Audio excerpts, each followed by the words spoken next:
Vieja torpe. Límpialo ahora. Las palabras de mi propia hija Claribel resonaron por todo el salón de bodas como una cachetada en el alma. El champán dorado goteaba lentamente del vestido de $75,000 de Hilda, la madre de mi yerno, mientras todos los invitados se quedaron en silencio mortal. Mi mejilla ardía por la bofetada que acababa de recibir de mi propia hija, delante de 200 personas elegantes que ahora me miraban como si fuera basura. Sigue mi historia hasta el final, porque lo que descubrí después me hizo entender que esa humillación era solo el comienzo. Mi nombre es Zulema, tengo 65 años, y ese día entendí que había criado a una extraña. Durante toda mi vida fui una madre devota que sacrificó todo por darle lo mejor a Claribel. Trabajé limpiando oficinas por las noches, cuidando ancianos los fines de semana, vendí hasta mi casa para pagarle la universidad privada más cara de la ciudad. Pero ahí estaba ella, en su vestido de novia de $8,000 que yo pagué con mis ahorros, gritándome como si fuera su empleada. Jaime, mi yerno, se reía disimuladamente detrás de ella, como si mi humillación fuera el entretenimiento de la noche. Todo había comenzado 5 minutos antes. Yo sostenía una copa de champán francés con manos nerviosas, tratando de felicitar adecuadamente a Hilda, la madre del novio. Una mujer de 50 años que jamás trabajó un día en su vida, casada con un empresario millonario, luciendo ese vestido color champán con bordados dorados que costaba más que todo lo que yo había ganado en 2 años. El salón brillaba como un palacio. Flores blancas importadas, manteles de seda, cristalería auténtica, meseros con guantes blancos sirviendo caviar que valía $100 la cucharada.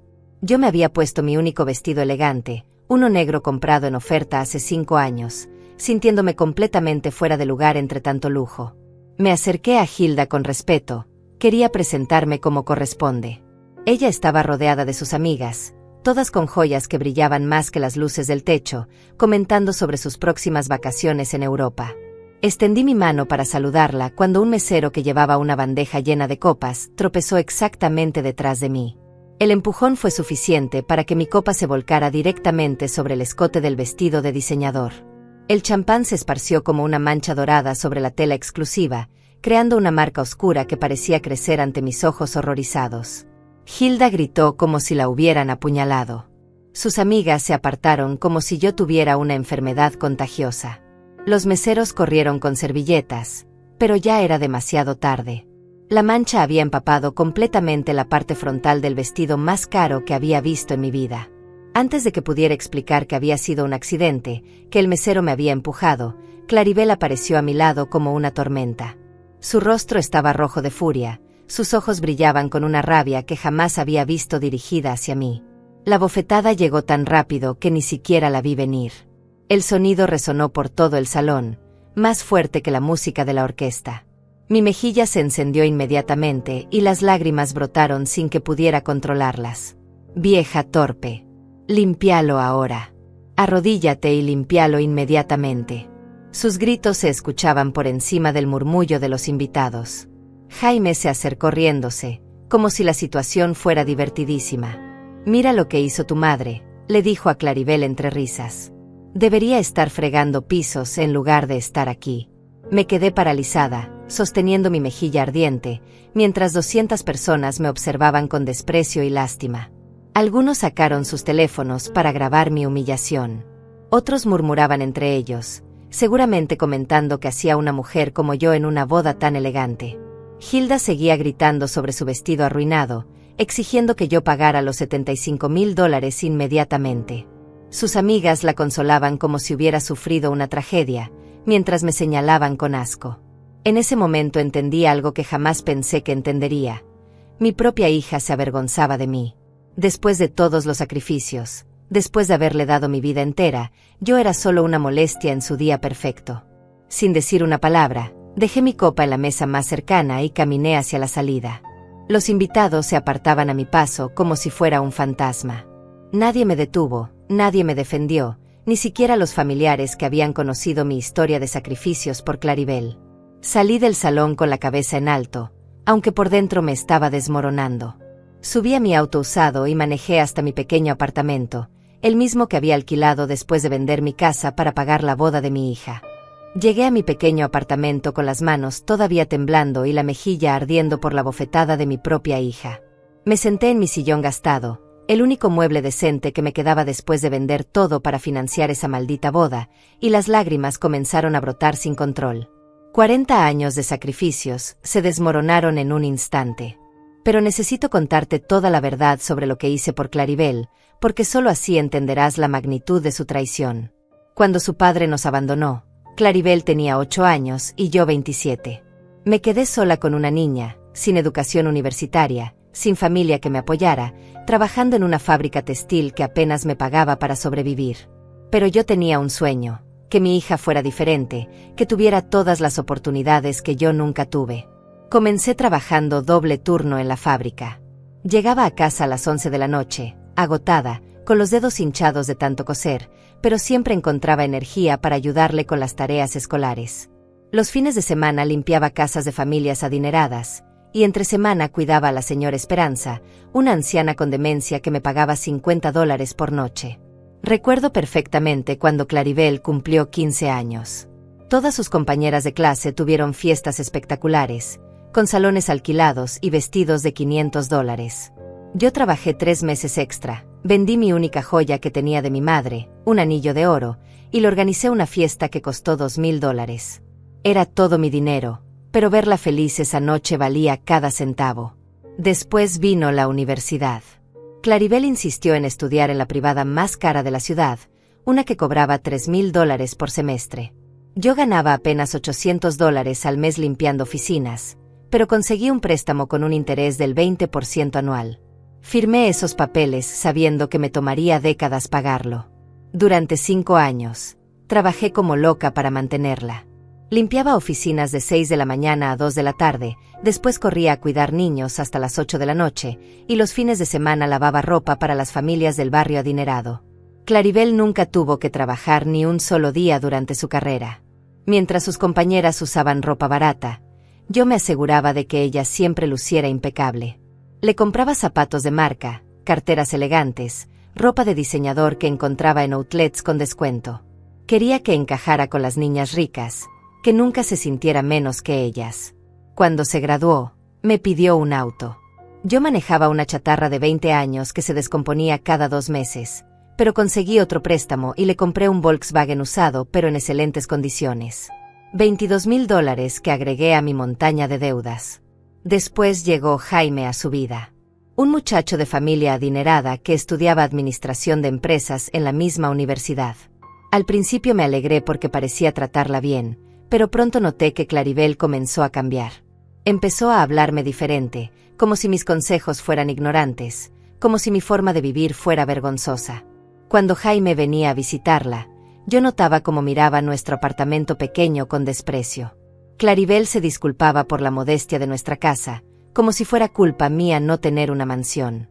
Esas miradas me dolían más que cualquier insulto directo. La primera vez que conocí a los padres de Jaime fue en un restaurante elegante del centro. Hilda y su esposo Simón llegaron en un Mercedes último modelo, ella con un collar de perlas auténticas y él con un reloj que costaba más que mi salario de 5 años. Yo me había puesto mi mejor vestido, el mismo negro que usé en la boda, pero me sentía como una intrusa. Durante la cena, ellos hablaron sobre sus viajes a Europa, sus propiedades en la playa, sus inversiones en bolsa. Yo permanecí callada la mayor parte del tiempo, sintiendo como Claribel me miraba suplicándome que no dijera nada que la avergonzara. Cuando mencioné que trabajaba cuidando ancianos, Hilda me miró con lástima fingida y cambió rápidamente el tema.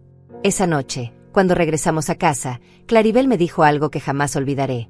«Mamá, necesitas mejorar tu forma de hablar y vestirte si vas a convivir con la familia de Jaime. Ellos son gente educada, de clase alta».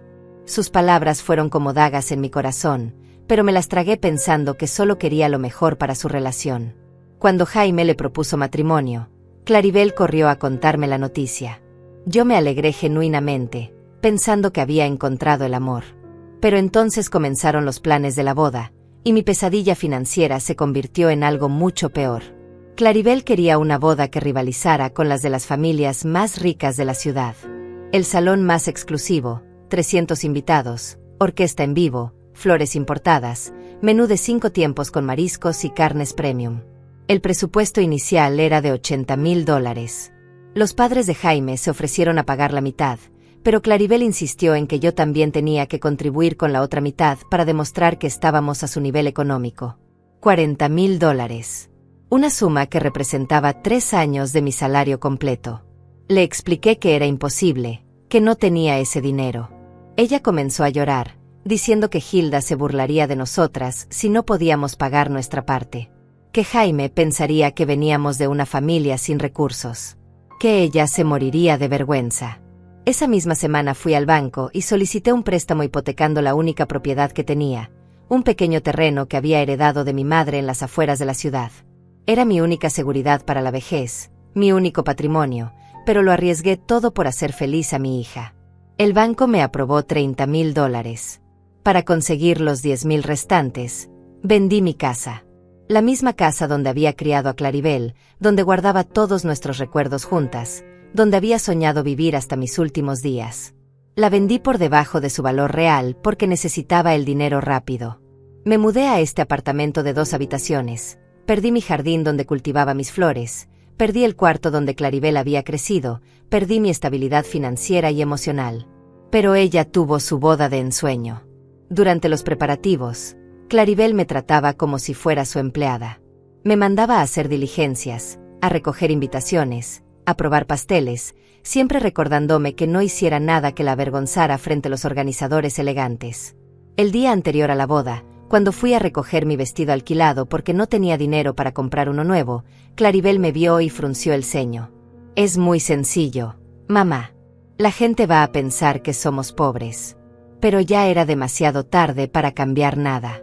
Y ahí estaba yo, sentada en mi sillón después de la humillación más grande de mi vida, recordando cada sacrificio, cada préstamo, cada venta, cada noche sin dormir trabajando para darle la vida que ella quería. Todo para recibir una bofetada y ser tratada como basura delante de 200 personas. Las primeras lágrimas se habían secado, pero una rabia fría comenzó a crecer en mi pecho. Una rabia que jamás había sentido antes. Por primera vez en 40 años, dejé de pensar en lo que era mejor para Claribel y comencé a pensar en lo que era mejor para mí. Esa noche no pude dormir. Cada vez que cerraba los ojos, escuchaba la risa burlona de Jaime y veía la cara de desprecio de Claribel cuando me gritó vieja torpe delante de todos.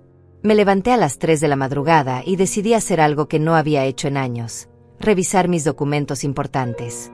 Algo en mi interior me decía que necesitaba recordar exactamente qué había hecho por mi hija. Saqué la caja de zapatos donde guardaba todos mis papeles y la vacié sobre la mesa de la cocina. Facturas, recibos, contratos de préstamo, escrituras. 40 años de mi vida resumidos en papeles amarillentos que contaban la historia de una madre que había dado todo por una hija malagradecida. Pero entonces encontré algo que cambió todo. Entre los documentos del préstamo hipotecario, había una carpeta que no recordaba haber revisado en meses. La abrí con curiosidad y encontré papeles que Claribel me había pedido que firmara 3 semanas antes de la boda. Me había dicho que eran formalidades para cambiar algunos datos en el banco, documentos sin importancia que necesitaban mi firma como referencia. Mentira. Todo era mentira. Los documentos eran poderes legales. Claribel se había hecho beneficiaria de mi seguro de vida, había conseguido acceso a mis cuentas bancarias, y lo más grave de todo, había iniciado los trámites para declararme incapaz mental por mi edad avanzada. El plan estaba ahí, negro sobre blanco, con fechas específicas y firmas de abogados.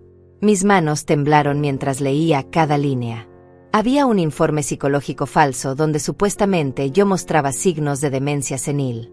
Declaraciones de testigos que juraban que yo había tenido episodios de confusión y pérdida de memoria.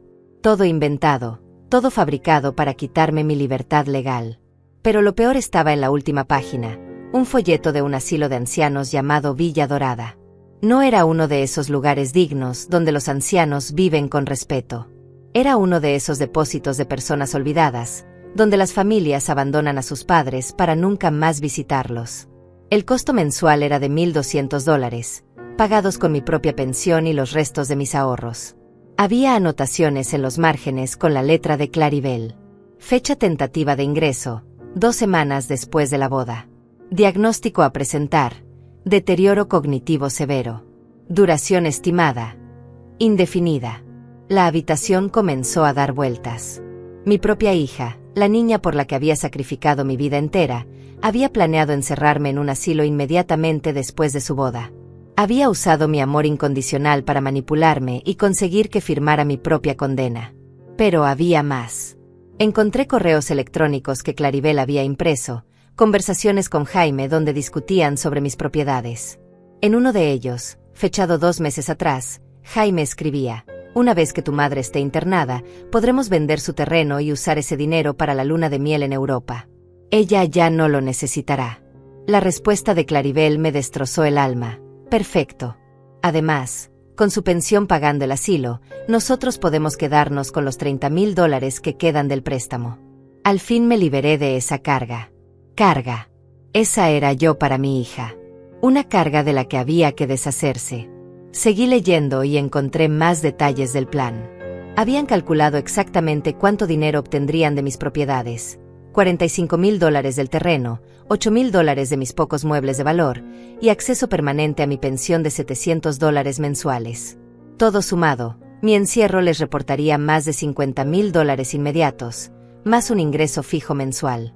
También encontré fotografías. Fotos mías que habían tomado sin mi conocimiento, editadas para hacerme ver confundida, desorientada, enferma. En una de ellas, aparezco limpiando mi apartamento, pero habían agregado un texto que decía: confunde los productos de limpieza, signos claros de demencia. En otra, estoy leyendo un libro, pero el texto añadido decía: lee las mismas páginas repetidamente, pérdida de memoria a corto plazo. Habían documentado supuestos episodios de confusión. Fechas específicas donde yo supuestamente había olvidado cocinar y casi causé un incendio. Días en los que supuestamente salí de casa en pijama sin recordar dónde estaba. Todo inventado, todo falso, todo diseñado para presentarme como una anciana incompetente que necesitaba ser internada por su propia seguridad. La traición era tan profunda que sentí un dolor físico en el pecho. No era solo el dinero o las propiedades. Era la crueldad calculada, la frialdad con la que habían planeado destruir mi libertad y mi dignidad. Habían convertido mi amor de madre en un arma contra mí misma. Encontré también los contactos de los testigos falsos.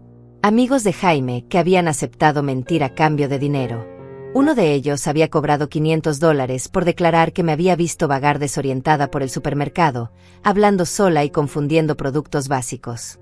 Pero lo que más me indignó fue encontrar conversaciones donde se burlaban de mí. Mensajes de WhatsApp entre Claribel y sus amigas donde describía cómo me había manipulado para conseguir el dinero de la boda. En uno particularmente cruel, escribía: mi madre es tan ingenua que cree que todo lo hago por amor. No se da cuenta de que solo espero el momento perfecto para deshacerme de ella. Sus amigas respondían con emojis de risa, celebrando la inteligencia de Claribel para sacarme todo el dinero antes de encerrarme. Una de ellas incluso sugería: deberías escribir un manual sobre cómo aprovecharse de padres mayores. Te haríamos millonaria. Las lágrimas que brotaron esa madrugada no eran de tristeza. Eran de rabia pura. Una rabia que había estado dormida durante décadas, aplastada por mi instinto maternal y mi necesidad de complacer a mi hija. Pero esa noche despertó con una fuerza que jamás había sentido. Me quedé despierta hasta el amanecer, leyendo cada documento, memorizando cada detalle, entendiendo completamente la magnitud de la traición. No era solo que Claribel fuera malagradecida. Era que había planeado sistemáticamente robarme mi libertad, mi dignidad y mi futuro. Cuando salió el sol, yo ya no era la misma mujer que había llegado humillada de esa boda. Había algo diferente en mi interior, algo frío y determinado que nunca había existido antes. Por primera vez en mi vida, dejé de pensar como madre y comencé a pensar como mujer traicionada. Guardé todos los documentos en una carpeta nueva, los organicé cronológicamente, y los puse en un lugar seguro. Después me bañé, me vestí con mi mejor ropa, y salí de mi apartamento con un propósito claro en mente. Era hora de que Zulema, la madre sacrificada, muriera para siempre. Y era hora de que naciera Zulema, la mujer que no se iba a dejar pisotear por nadie nunca más. Caminé hasta la parada del autobús con la carpeta bajo el brazo, sintiendo como cada paso me alejaba de 40 años de sumisión. El aire fresco de la mañana me llenó los pulmones, y por primera vez en décadas, sonreí con verdadera satisfacción. Mi hija había cometido el error más grande de su vida, subestimar a su propia madre. Y estaba a punto de descubrir que esta vieja torpe tenía muchas más cartas por jugar de las que ella imaginaba. Mi primer destino esa mañana fue el bufete de abogados González y Asociados, el mismo lugar donde había firmado los documentos de mis préstamos años atrás. Necesitaba hablar con alguien que entendiera la magnitud legal de lo que había descubierto, alguien que me dijera exactamente qué opciones tenía para defenderme. El abogado Rubén González me recibió en su oficina con la misma amabilidad de siempre. Era un hombre de 60 años, canoso, con gafas gruesas y una reputación impecable en casos de derecho familiar. Cuando puse la carpeta con todos los documentos sobre su escritorio, su expresión cambió completamente. «Señora Zulema», me dijo después de revisar los papeles durante media hora, «esto es una conspiración criminal para cometer fraude y abuso de ancianos. Su hija y su yerno pueden enfrentar cargos penales muy serios por esto». Le expliqué cada detalle de lo que había encontrado, desde los poderes legales falsificados hasta el plan de internamiento forzoso. Rubén me mostró las leyes que protegen a los adultos mayores del abuso financiero. Me explicó que falsificar documentos médicos para declarar a alguien incapaz es un delito federal que puede llevar a prisión. También me informó sobre mis derechos legales y las acciones que podía tomar inmediatamente para protegerme. Lo primero que hicimos fue revocar todos los poderes que había firmado sin saber. Rubén redactó documentos legales cancelando cualquier autorización que hubiera dado a Claribel sobre mis finanzas o decisiones médicas. También establecimos una orden de protección legal que impedía que alguien tomara decisiones sobre mi vida sin mi consentimiento explícito. Después revisamos mi situación financiera completa. Los préstamos que había tomado para la boda, la hipoteca del terreno, las deudas acumuladas durante años de sacrificios. Rubén descubrió algo que yo no sabía. Como los documentos habían sido obtenidos mediante engaño, tenía derecho legal a recuperar todo el dinero que había gastado en base a esas mentiras. Pero había algo más. Rubén investigó las finanzas de Claribel y Jaime, y descubrió que habían usado mi información personal para obtener una tarjeta de crédito a mi nombre sin mi conocimiento. Habían gastado $8,000 en esa tarjeta para pagar parte de su luna de miel a Europa, dinero que legalmente me pertenecía y que ellos habían robado. También encontramos que habían abierto una cuenta bancaria conjunta usando mis datos como referencia, prometiendo al banco que yo era su dependiente financiera. En esa cuenta tenían depositados $15,000 que supuestamente eran para mis gastos médicos futuros, pero que en realidad planeaban usar para sus propios gastos una vez que me internaran. Rubén me explicó que tenía múltiples opciones legales. Podía demandarlos civilmente por fraude y recuperar todo mi dinero con intereses. Podía presentar cargos criminales por abuso de ancianos, falsificación de documentos y robo de identidad. También podía congelar inmediatamente todas las cuentas donde aparecía mi nombre como referencia. Pero lo que más me impactó fue cuando Rubén me mostró el valor real de mis propiedades. El terreno que había hipotecado no valía $45,000 como yo pensaba. Había sido revaluado recientemente y su precio de mercado actual era de $78,000.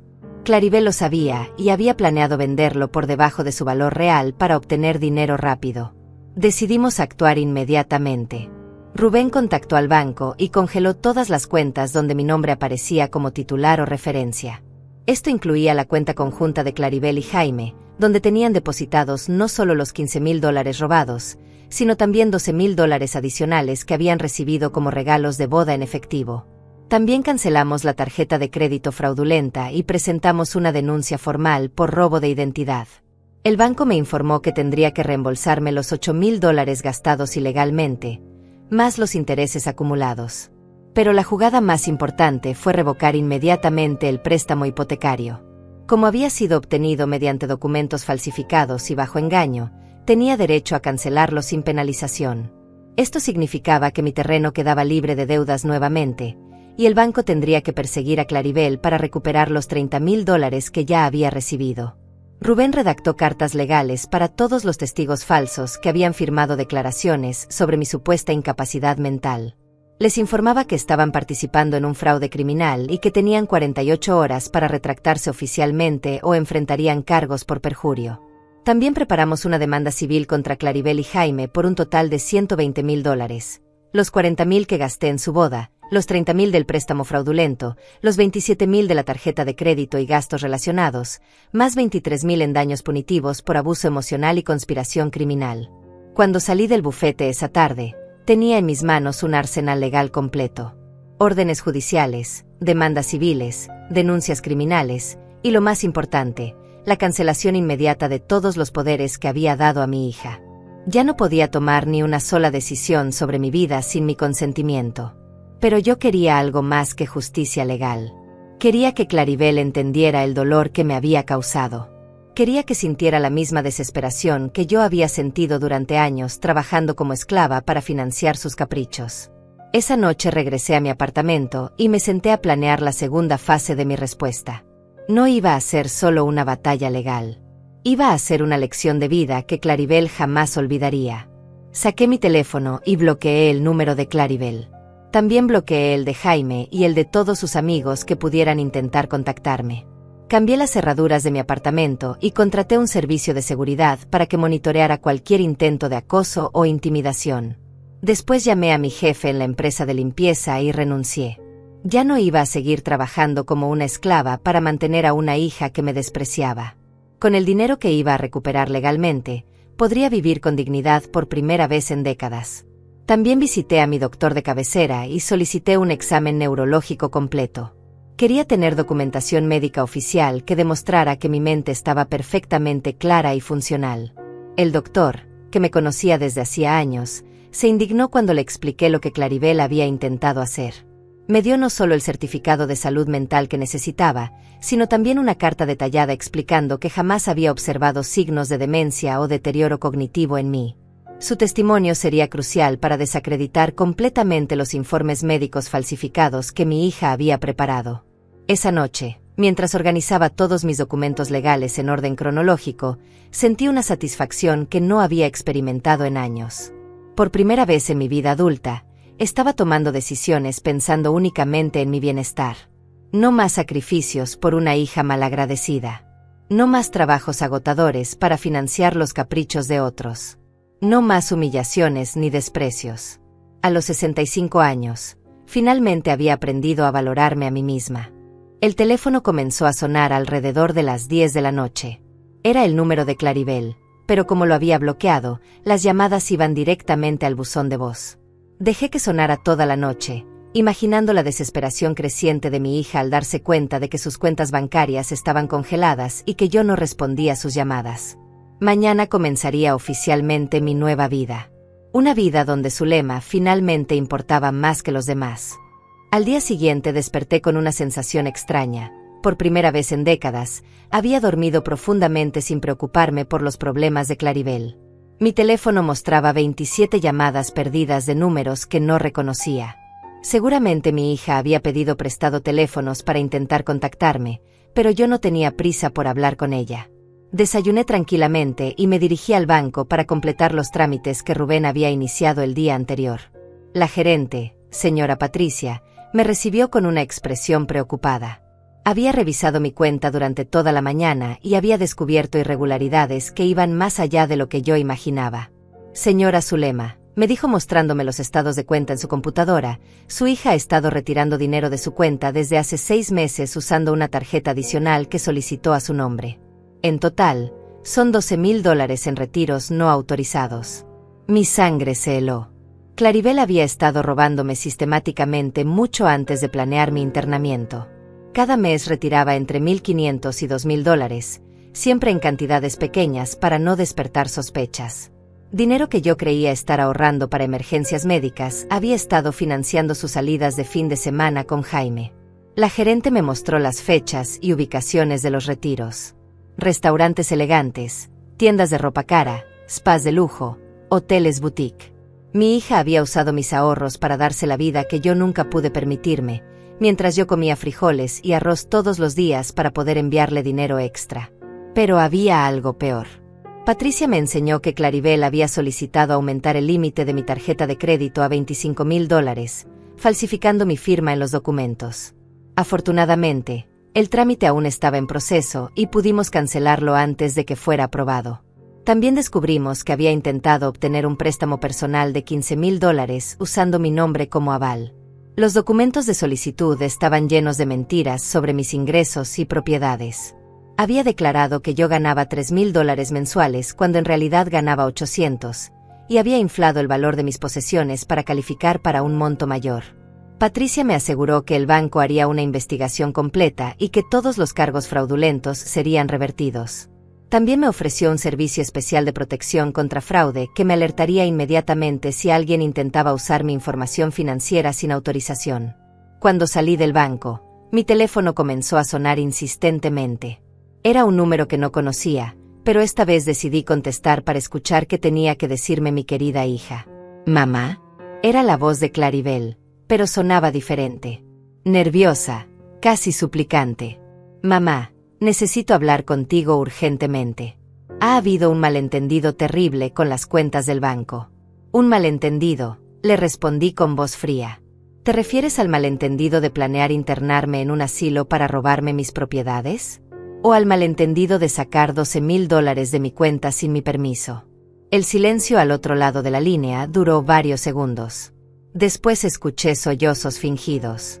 «Mamá, por favor, déjame explicarte. Todo esto es un error.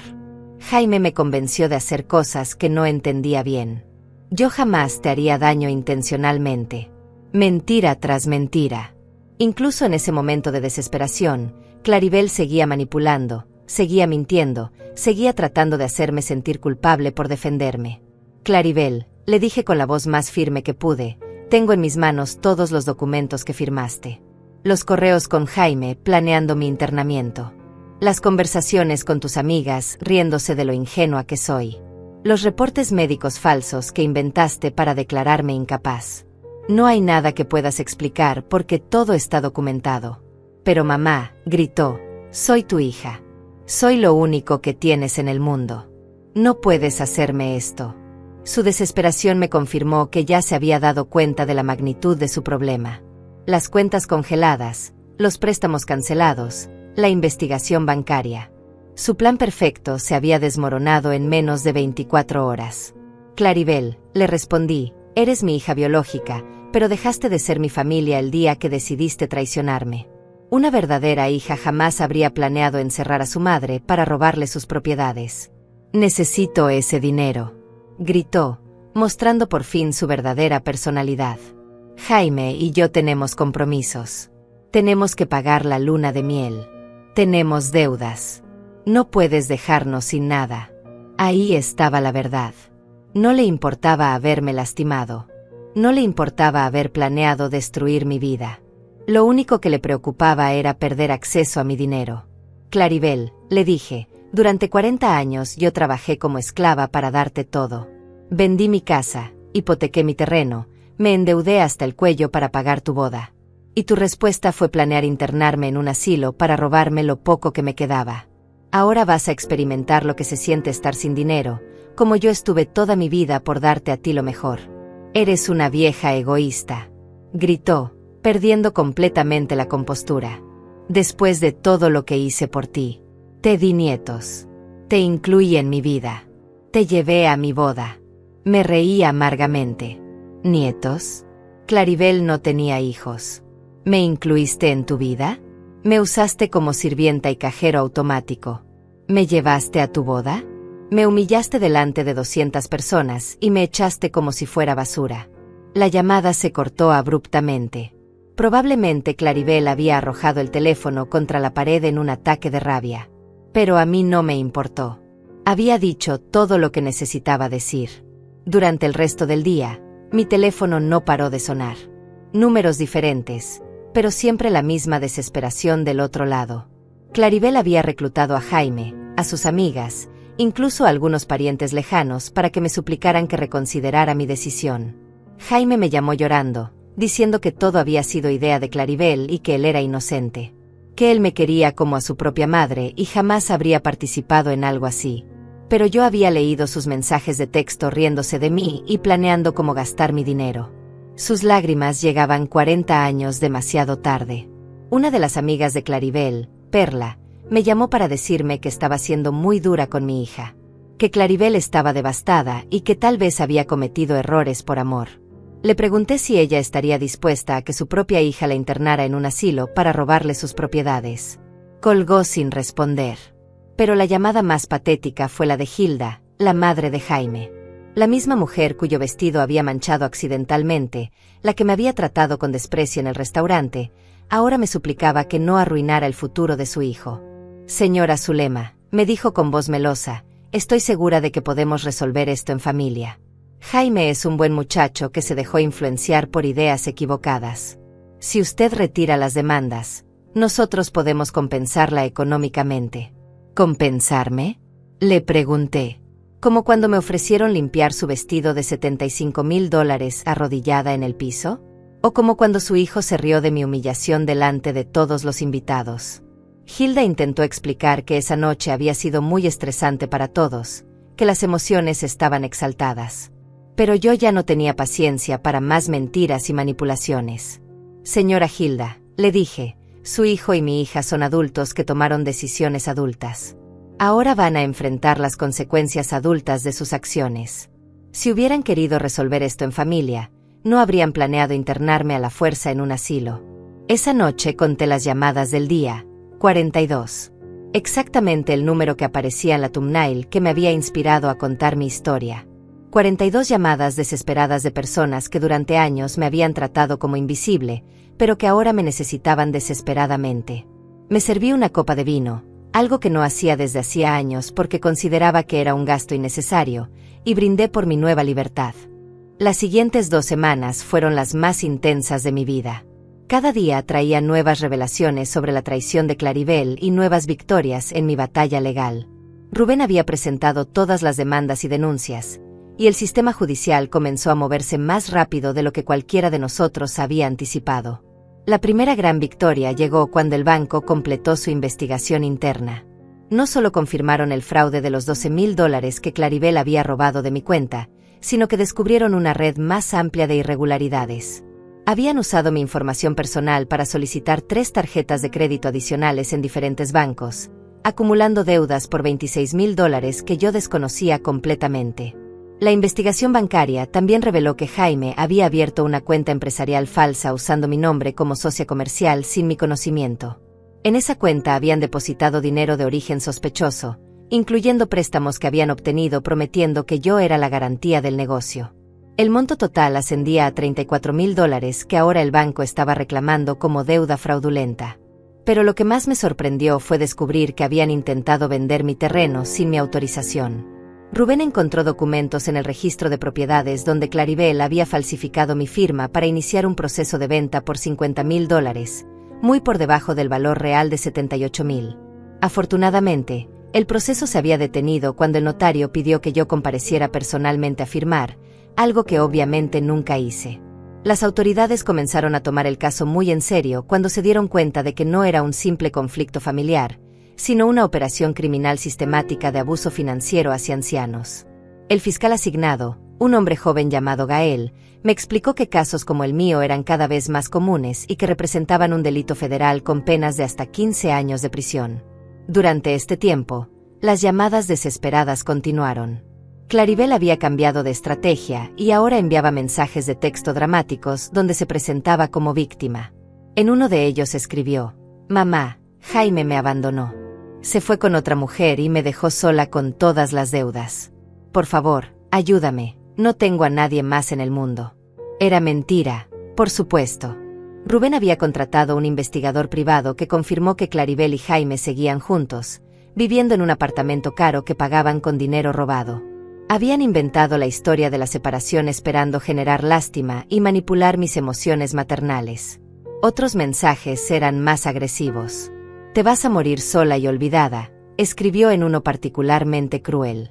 «Cuando seas una anciana enferma, no vas a tener a nadie que te cuide porque destruiste a tu única familia por dinero». Esos mensajes los reenvié directamente a Rubén como evidencia adicional de acoso y chantaje emocional. Pero la presión real comenzó cuando los testigos falsos empezaron a retractarse uno por uno. El primero fue Ismael, un amigo de Jaime que había cobrado $500 por declarar que me había visto desorientada en el supermercado. Cuando su abogado le explicó que podía enfrentar cargos de perjurio con penas de hasta 5 años de prisión, inmediatamente firmó una declaración confesando que todo había sido inventado. Su confesión fue devastadora para el caso de Claribel. Ismael reveló que Jaime le había dado un guión específico de lo que tenía que declarar sobre mi supuesta demencia. Incluso le habían mostrado videos de YouTube sobre síntomas de Alzheimer para que pudiera describir comportamientos creíbles. A cambio, no solo había recibido los $500, sino que Jaime le había prometido trabajo en la empresa de su padre una vez que obtuvieran control de mis propiedades. Los otros 2 testigos falsos se retractaron esa misma semana. Uno de ellos, Simón, era compañero de trabajo de Jaime. Había declarado que me vio vagando en pijama por la calle, confundida y preguntando dónde estaba mi casa. Su confesión reveló que jamás me había visto en su vida, y que la descripción había sido completamente inventada por Claribel durante una reunión donde planificaron todos los detalles de las declaraciones falsas. El tercer testigo, un vecino llamado Gael que habían sobornado con $300, confesó que Claribel le había pedido que declarara sobre supuestos episodios donde yo confundía productos de limpieza y casi causaba incendios en mi apartamento. La verdad era que ni siquiera sabía en qué edificio vivía yo, y toda su declaración había sido basada en una historia inventada que Claribel le había contado palabra por palabra. Con las confesiones de los testigos falsos, el caso criminal contra Claribel y Jaime se volvió irrefutable. El fiscal Gael me informó que habían decidido presentar cargos formales por múltiples delitos: fraude financiero, abuso de ancianos, falsificación de documentos, robo de identidad, conspiración criminal y perjurio.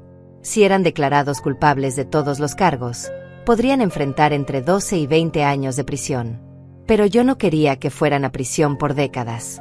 Lo que quería era justicia, no venganza. Rubén me explicó que podía negociar un acuerdo donde Claribel y Jaime confesaran su culpabilidad, me devolvieran todo el dinero robado con intereses, y cumplieran una sentencia reducida de 2 años con libertad condicional. Sin embargo, había condiciones no negociables. Tendrían que pagar una multa de $50,000 al Estado por abuso de ancianos. Quedarían registrados como delincuentes financieros, lo que les impediría obtener préstamos o manejar cuentas bancarias durante 10 años. Y lo más importante para mí, tendrían que firmar una orden de restricción permanente que les prohibía contactarme o acercarse a menos de 500 metros de mi domicilio. Durante las negociaciones, Claribel intentó una última manipulación. Le pidió a Hilda que me visitara personalmente para suplicar por clemencia. La mujer que me había tratado con desprecio después del incidente con su vestido ahora llegó a mi apartamento con lágrimas en los ojos y un ramo de flores caras. «Señora Zulema», me dijo sentándose en mi pequeña sala, «sé que hemos tenido malentendidos, pero usted es una mujer de buen corazón. Claribel cometió errores, pero es joven y puede cambiar. Si la envía a prisión, arruinará su vida para siempre». Le serví té en mis tazas más sencillas, las únicas que me quedaban después de vender las buenas para pagar la boda de su hijo. «Señora Hilda», le respondí, «durante 40 años yo trabajé como esclava para darle a su nuera la vida que usted considera normal. Vendí mi casa, hipotequé mis propiedades, me endeudé hasta el cuello. Y su hijo se rió de mi humillación el día de su boda. Pero ella no se daba por vencida. Insistía en que podían compensarme económicamente, que la familia tenía recursos para resolver el problema sin involucrar al sistema judicial. Me ofreció $50,000 en efectivo si retiraba todas las demandas. ¿$50,000? Le pregunté. ¿El mismo precio que el vestido que su hijo y Claribel planificaron que yo manchara para humillarme? Porque ahora sé que no fue accidente. Encontré mensajes donde discutían cómo crear una situación para avergonzarme públicamente en la boda. Hilda se quedó pálida. Evidentemente no sabía que su hijo había participado en planear mi humillación como entretenimiento para los invitados. La expresión de horror en su rostro me confirmó que incluso ella, con todos sus defectos, tenía límites morales que su hijo había cruzado. Se fue de mi apartamento sin decir una palabra más. Esa noche recibí una llamada de su abogado informando que la familia retiraba cualquier oferta de negociación y que se prepararían para enfrentar el juicio completo. Perfecto. Yo también estaba lista para que toda la verdad saliera a la luz en una corte pública. Esa semana, Rubén me trajo noticias que me llenaron de satisfacción. La investigación bancaria había revelado que Claribel y Jaime habían gastado más de $80,000 en lujos durante los 6 meses previos a la boda. Restaurantes caros, viajes, ropa de diseñador, todo pagado con dinero robado de mis cuentas y préstamos fraudulentos obtenidos con mi información. También habían descubierto que tenían deudas por $120,000 en total, incluyendo préstamos personales que habían obtenido prometiendo que heredarían mis propiedades una vez que me internaran. Sin acceso a mi dinero, Estaban enfrentando embargos y demandas de múltiples acreedores. La ironía era perfecta. Habían planificado robarme todo para vivir como ricos, pero su avaricia los había llevado a endeudarse más allá de sus posibilidades. Ahora, sin mi dinero sustentando su estilo de vida artificial, su castillo de naipes se estaba desmoronando. Esa noche me permití algo que no había hecho en años. Pedí comida a domicilio de un restaurante caro. Salmón con vegetales, vino blanco, postre de chocolate. Todo pagado con el dinero que había recuperado de mis cuentas bancarias. Por primera vez en décadas, disfruté una cena sin preocuparme por el costo, sin calcular cuántas horas de trabajo representaba cada bocado. Mientras cenaba, reflexioné sobre todo lo que había cambiado en 2 semanas. De ser una anciana humillada y traicionada, me había convertido en una mujer empoderada que había tomado control total de su vida. Ya no era la víctima de nadie. Mañana comenzaría la fase final de mi venganza. Pero esta noche, simplemente disfruté de ser libre. 3 semanas después del inicio de mi contraataque legal, Rubén me citó urgentemente en su oficina. Tenía noticias que cambiarían completamente el rumbo de todo el caso. Cuando llegué, encontré su escritorio cubierto de documentos nuevos y una expresión de satisfacción que no había visto antes en su rostro. Señora Zulema, me dijo con una sonrisa amplia, tenemos información que va a cerrar este caso de la manera más favorable posible para usted. Nuestro investigador privado ha descubierto algo extraordinario. Resulta que Claribel y Jaime no eran criminales novatos. Habían estado operando un esquema similar con otros adultos mayores durante los últimos 2 años. El investigador había encontrado evidencia de que habían estafado al menos a 3 personas mayores usando exactamente el mismo método: falsificar documentos médicos, obtener poderes legales fraudulentos y robar sistemáticamente sus ahorros mientras planificaban internamientos forzosos. Una de sus víctimas había sido Perla, una viuda de 70 años que había perdido $45,000 antes de que su hijo descubriera el fraude. Otra era Claudia, una anciana de 68 años que había sido internada realmente en un asilo mientras Jaime vendía su casa y se quedaba con el dinero. La tercera víctima, Jacqueline, había perdido sus ahorros de toda la vida pero había muerto antes de poder recuperarlos. Lo más impactante era que habían usado las mismas frases y métodos en todos los casos. Los mismos testigos falsos, los mismos reportes médicos inventados, incluso las mismas excusas sobre malentendidos y errores de juventud cuando eran confrontados. Era una operación criminal profesional dirigida específicamente a explotar adultos mayores vulnerables. El FBI había tomado el caso cuando se dieron cuenta del patrón sistemático. Claribel y Jaime no solo enfrentaban cargos por lo que me habían hecho a mí, sino por una conspiración criminal federal que había afectado a múltiples víctimas durante años. Las penas potenciales habían aumentado de 20 años a cadena perpetua. Pero había algo aún más revelador. El investigador había encontrado grabaciones de audio donde Claribel y Jaime discutían específicamente cómo manipular emociones maternales para obtener dinero de mujeres mayores. En una de las grabaciones, Claribel explicaba paso a paso cómo había perfeccionado su técnica conmigo durante años. Mi madre es perfecta para esto, decía en la grabación. Es sentimental, se siente culpable por todo, y está desesperada por mantener una relación conmigo. Puedo pedirle cualquier cosa usando chantaje emocional y ella me dará hasta su último centavo. Es como tener un cajero automático que nunca se acaba. Jaime respondía riéndose, y lo mejor es que cuando terminemos con ella, nadie va a investigar porque pensarán que es una anciana senil. Perfecto para practicar antes de buscar víctimas con más dinero. Escuchar esas palabras fue como recibir una puñalada en el corazón, pero también fue liberador. Ya no quedaba ninguna duda sobre las verdaderas intenciones de Claribel. No había confusión ni malentendidos. Era una criminal profesional que había elegido a su propia madre como víctima de práctica. Las grabaciones también revelaron que habían planificado el incidente del champán en la boda. Jaime había pagado al mesero $100 para que me empujara en el momento exacto cuando yo estuviera cerca de Hilda. Querían crear una escena humillante que justificara tratarme como una anciana torpe e incapaz delante de todos los invitados. El plan era usar esa humillación pública como evidencia de mi deterioro mental en los documentos de internamiento. Los videos que algunos invitados habían grabado con sus teléfonos iban a ser presentados como prueba de que yo era una anciana desorientada que causaba problemas en eventos sociales. Con esta nueva evidencia, el caso cambió completamente. Ya no era solo una disputa familiar sobre dinero robado. Era parte de una investigación federal sobre una organización criminal que se especializaba en explotar adultos mayores. El fiscal federal a cargo del caso me informó que mi testimonio sería crucial para desmantelar toda la operación. Pero lo que más me satisfizo fue saber que las otras víctimas también iban a obtener justicia. Perla iba a recuperar sus $45,000 más intereses.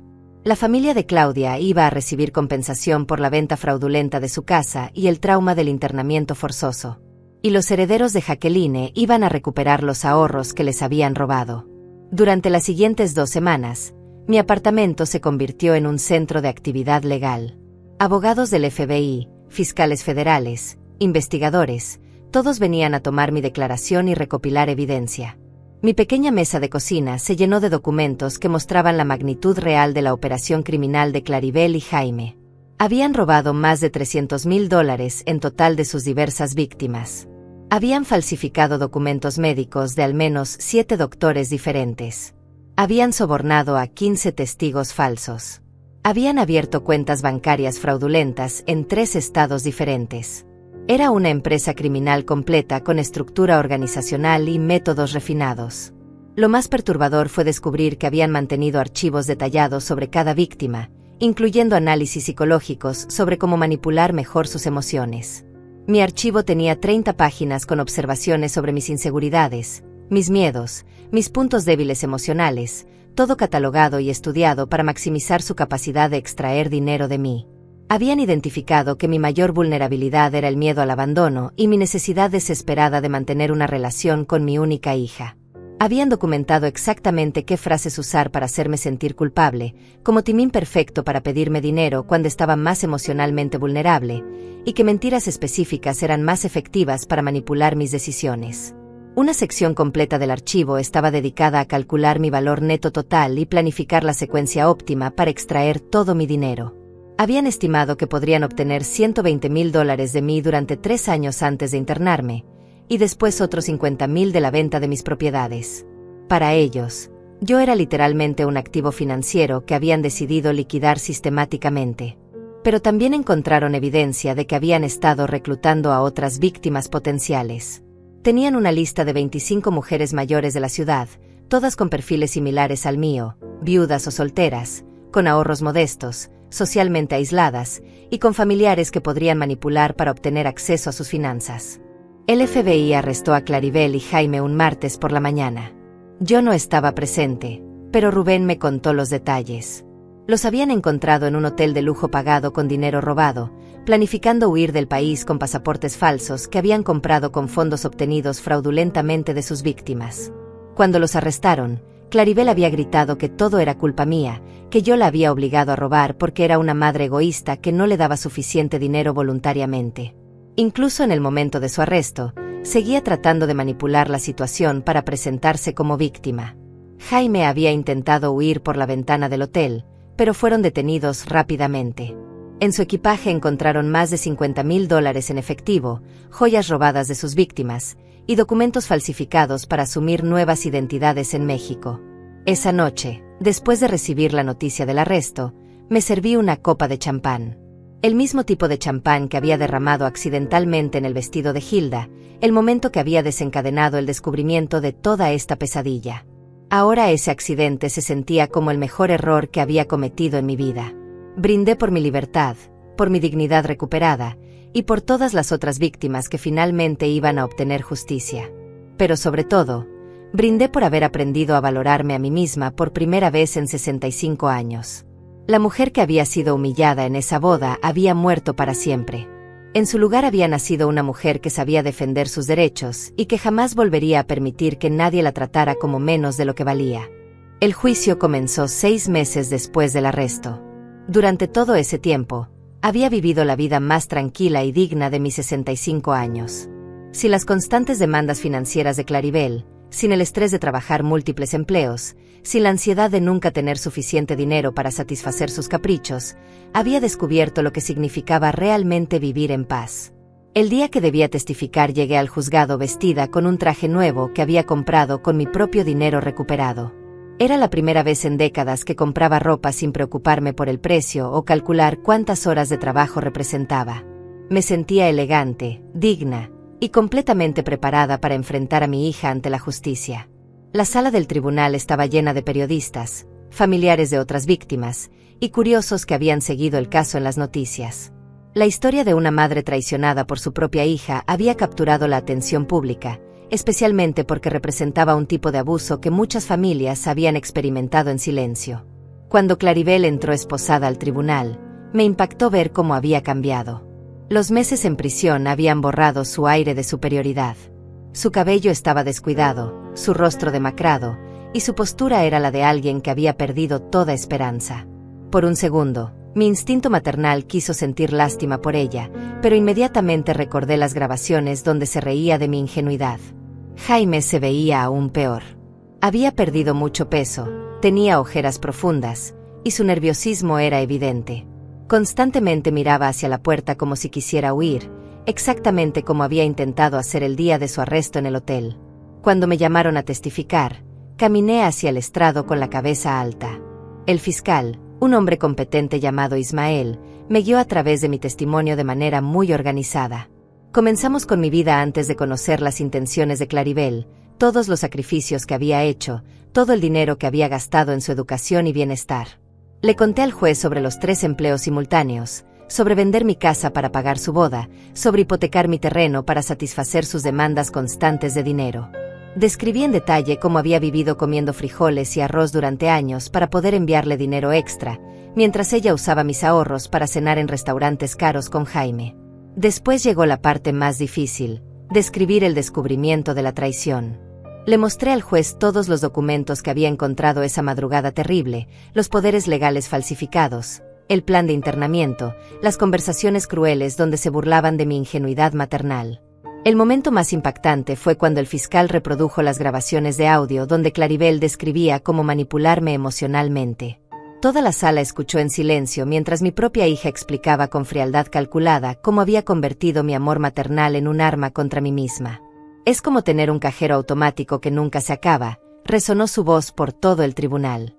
Cuando terminó la grabación, varios miembros del jurado tenían lágrimas en los ojos, y el juez mismo parecía profundamente conmovido por la crueldad de las palabras. Durante el contrainterrogatorio, el abogado defensor de Claribel intentó pintarme como una madre controladora que había obligado a mi hija a mentir para obtener independencia financiera. Sugirió que yo había manipulado emocionalmente a Claribel durante años y que ella solo había respondido a mis supuestos abusos psicológicos. Pero yo estaba preparada para esas tácticas.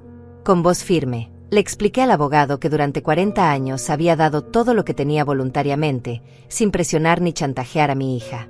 Que ella nunca había pedido ayuda para independizarse, sino que había mentido específicamente para obtener más dinero mientras planificaba robarme el resto. Señor, le dije mirándolo directamente a los ojos, si mi hija hubiera querido independencia, habría dejado de pedirme dinero. Pero siguió manipulándome hasta el último momento, incluso mientras planificaba encerrarme en un asilo para robar mis propiedades. Eso no es independencia, es criminalidad. El abogado intentó varias líneas de ataque diferentes, pero todas se estrellaron contra la evidencia irrefutable. Las grabaciones, los documentos falsificados, los testimonios de otros testigos, todo construía un caso absolutamente sólido contra Claribel y Jaime. Cuando terminé mi testimonio, me sentí completamente liberada. Había dicho toda la verdad públicamente, había defendido mi dignidad ante el mundo, y había contribuido a que otros ancianos vulnerables obtuvieran justicia. Los siguientes días del juicio trajeron testimonio tras testimonio que confirmaba la naturaleza sistemática de la operación criminal. Perla, la viuda de 70 años, describió cómo Jaime se había hecho pasar por un nieto cariñoso antes de robarle sus ahorros. La familia de Claudia explicó el trauma de encontrar a su madre internada contra su voluntad mientras vendían su casa fraudulentamente. Los testigos falsos que habían sido sobornados testificaron sobre cómo Claribel y Jaime les habían dado guiones específicos para sus declaraciones mentirosas. Uno de ellos, Simón, reveló que habían grabado videos de ensayo donde practicaban las mentiras hasta que sonaran convincentes. El perito bancario explicó al jurado la sofisticación del esquema financiero. No eran criminales improvisados, sino una operación organizada que había estudiado específicamente las leyes de protección a ancianos para encontrar maneras de evadirlas. Habían usado múltiples identidades falsas, cuentas en diferentes estados, y una red de cómplices para ocultar el dinero robado. Pero el testimonio más devastador fue el del investigador de seguros que había descubierto que Claribel había intentado cobrar pólizas de vida fraudulentas a mi nombre. Había reportado mi muerte en 2 ocasiones diferentes para intentar obtener beneficios, usando certificados de defunción falsificados que había comprado en el mercado negro. Cuando la fiscalía presentó evidencia de que mi propia hija había intentado cobrar dinero reportándome como muerta mientras yo seguía viva, varios miembros del jurado se quedaron visiblemente horrorizados. La crueldad había alcanzado niveles que superaban cualquier disputa familiar normal. Durante todo el juicio, Claribel permaneció callada y aparentemente sin emociones. No mostró remordimiento, no lloró por las víctimas, no pidió perdón por el daño causado. Su frialdad confirmaba todo lo que las evidencias habían revelado sobre su verdadera personalidad. Jaime, por el contrario, se derrumbó completamente el día que reprodujeron sus propias grabaciones riéndose de mí. Comenzó a llorar incontrolablemente y gritó que todo había sido idea de Claribel, que él había sido manipulado para participar en el esquema. Pero las grabaciones mostraban claramente que había sido un participante entusiasta y voluntario. El día de los alegatos finales, el fiscal Ismael presentó un resumen devastador de toda la evidencia. Describió a Claribel y Jaime como depredadores que habían elegido específicamente víctimas vulnerables para explotar sus emociones más profundas.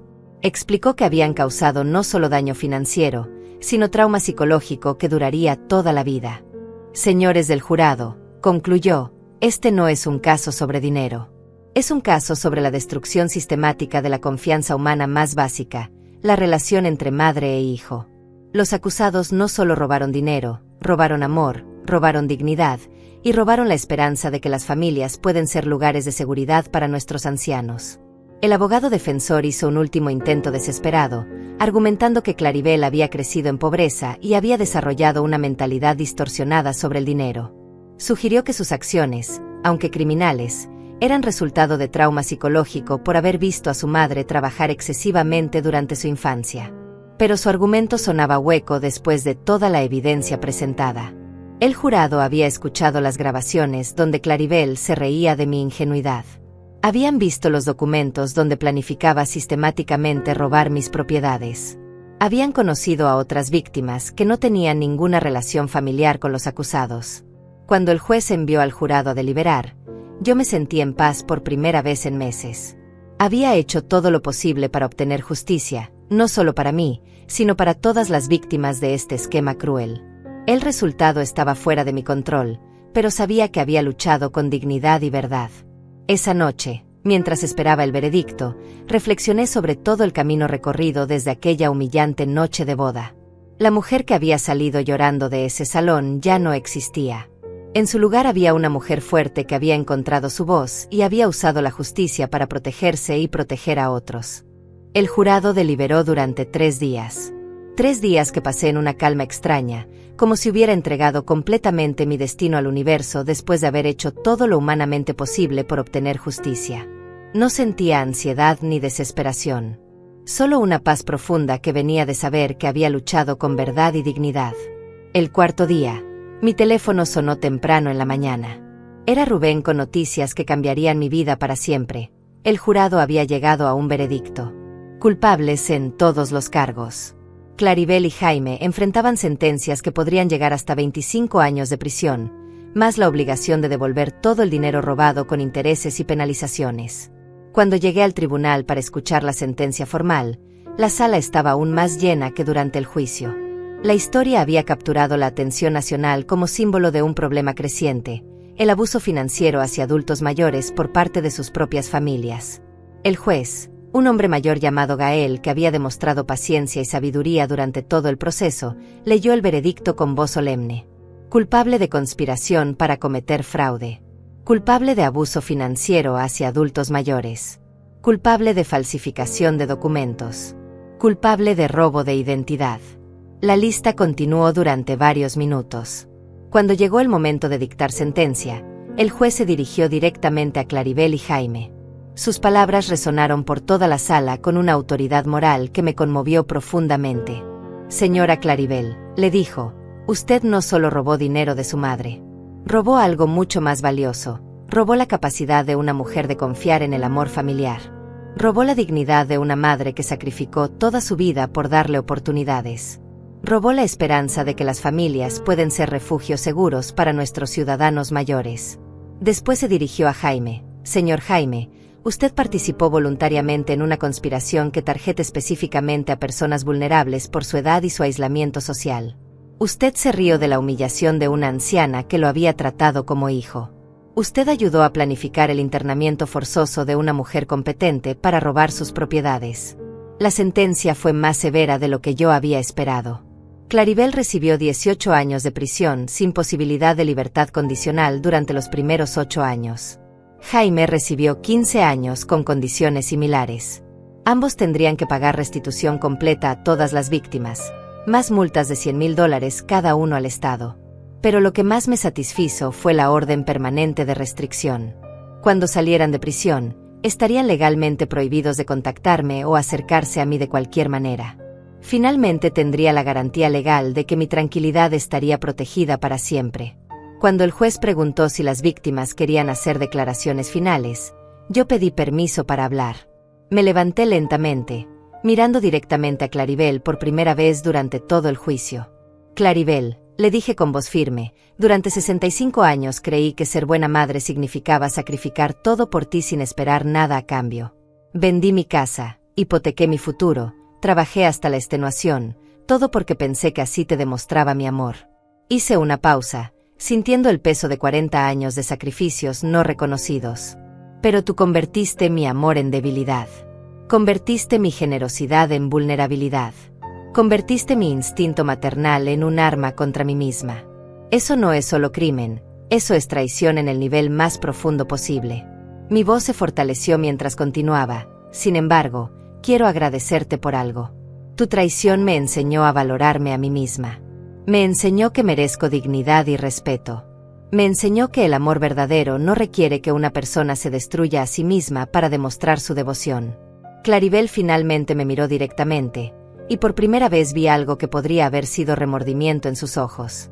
Pero ya era demasiado tarde para arrepentimientos.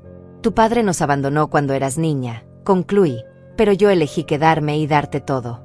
Tú tuviste la misma elección y elegiste traicionarme.